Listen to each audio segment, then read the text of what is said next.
नमस्कार, आपल्या सर्वांचं मी स्वागत करतो। सध्या मी मुंबईतल्या बोरिवलीमध्ये आणि बोरिवलीच्या कोरा केंद्र भागामध्ये उभा आहे। परंतु तुम्ही माझ्या मागे पाहिलं तर तुम्हाला लिहिलेलं आढळेल की महाकुंभ विराट कलश महोत्सव में आपका स्वागत है। म्हणजे काय तर आपल्या सर्वांना माहिती आहे की प्रयागराजमध्ये महाकुंभ सुरू आहे। म्हणजे काय तर 12 वर्षातून एकदा जो महाकुंभ होतो तिकडे महास्नान केले जातं।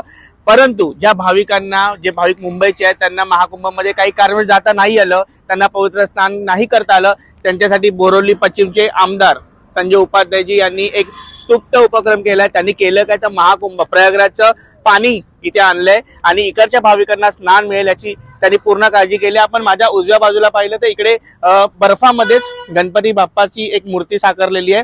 हे सर्व त्यांनी क्रिएट केलंय, साकारलंय आणि आता आपण थोडं पुढे जाऊया। महाकुंभ महास्नानाच्या आधी जे फुटेज तुम्हाला आपण दाखवूया।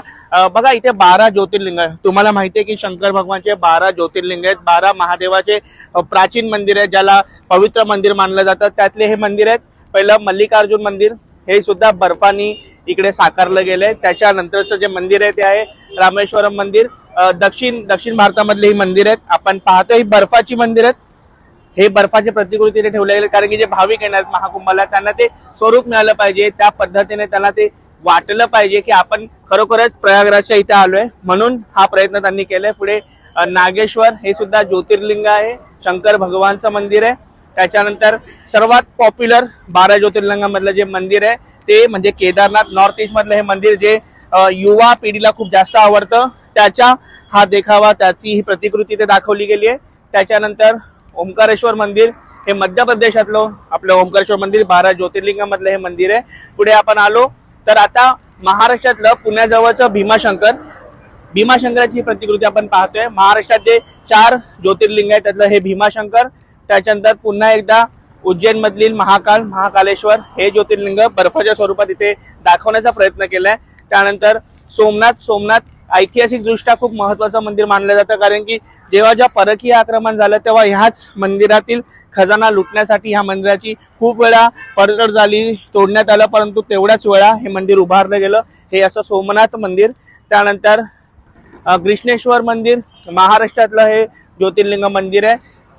त्याच्यानंतर ह्याची प्रतिकृती झाली की विश्वनाथ आपण पाहतोय, काशी विश्वनाथ वाराणसीतलं सर्वात प्रसिद्ध मंदिर, सर्वात पवित्र मंदिर, 12 ज्योतिर्लिंगामधलं एक असं हे मंदिर। त्याच्यानंतर बैद्यनाथ टेम्पल, हे बैद्यनाथ धाम हिंदू टेम्पल आहे, हे सुद्धा इथे लिहिलं आणि हे सुद्धा 12 ज्योतिर्लिंगामधलंच एक मंदिर आहे।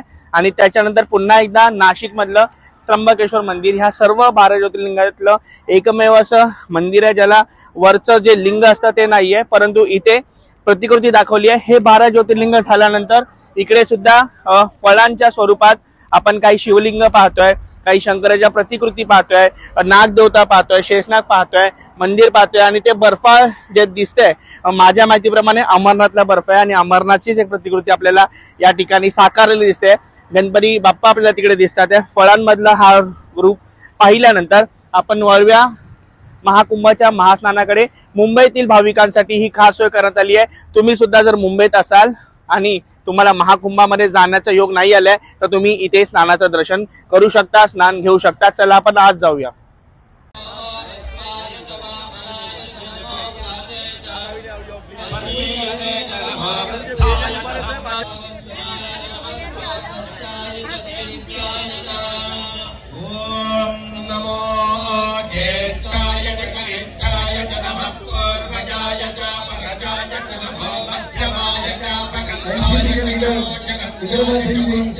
कैसा लगा आपको? हर गंगे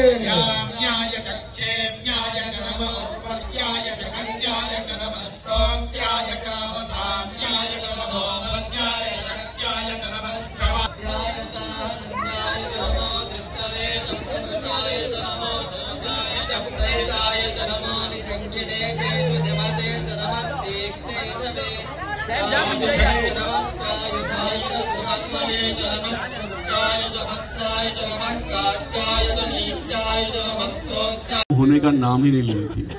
और मध्य प्रदेश के बॉर्डर पर हमारे टैंकर को रोक दिया गया कि किसी भी टैंकर को आगे जाने की अनुमति नहीं है।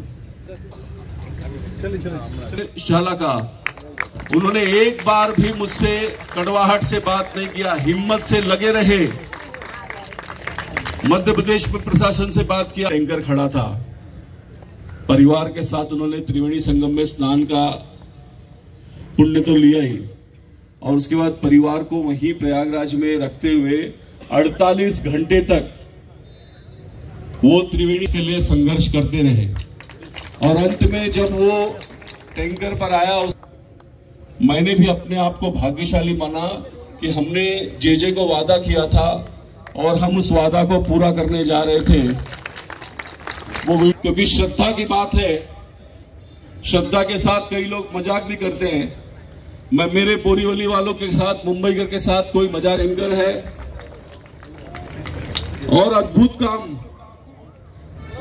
मैं जेजे से निवेदन करूंगा कि ये तो गंगोत्री का जल मुंबई लेकर आए हैं, ऐसे दिनेश झाला के स्वागत करने के लिए मैं जेजे से अनुरोध करता हूं।